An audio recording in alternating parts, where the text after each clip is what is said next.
আসসালামু আলাইকুম রহমতুল্লাহি ওয়া প্রিয় বন্ধুরা, আজকে আমি আপনাদেরকে এমন একটি রুকাইয়া সম্পর্কে অবগত করিব যে রুকাইয়া আগে কখনো শুনেন নাই। যত ধরনের জাদু টুনা কুফরি কালাম অথবা যত বড় জিন আপনাকে অ্যাটাক করুক না কেন, আক্রমণ করুক না কেন, সমস্ত কিছুকে ইনশাআল্লাহ ধ্বংস করিয়ে দিবে। এই কাজটি করতে হলে সর্বপ্রথম আপনি যে কাজটি করিবেন, কুলা আকাশ থেকে বৃষ্টির পানি সংগ্রহ করিবেন। এরপর ওই পানিতে দুরুদে ইব্রাহিম ৪১ বার পাঠ করে ৪১টি ফু দিবেন।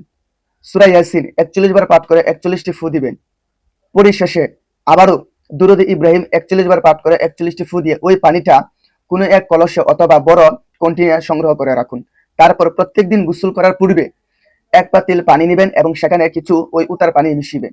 মিশানোর পর সেখানে সূরা ফালাক ১০০ বার এবং সূরা নাস ১১১ বার পাঠ করে পানিতে ফু দিবেন এবং তাতে ৭টি বড়ই পাতা, ৭টি তেজপাতা, ৭টি লং মিশিয়ে ওই পানিটা গরম করে নিবেন এবং গোসলের পানির সাথে মিশিয়ে গোসল করবেন। ইনশাআল্লাহ আপনার ৭ দিন অথবা ১১ দিন গোসল করার পরে আপনার শরীরে জিনের যত ধরনের শক্তি, কুশক্তি আছে, যত ধরনের খারাপ নজর আছে, জাদু টুনা কুফরি কালাম ইত্যাদি সবকিছু ধ্বংস হয়ে যাবে।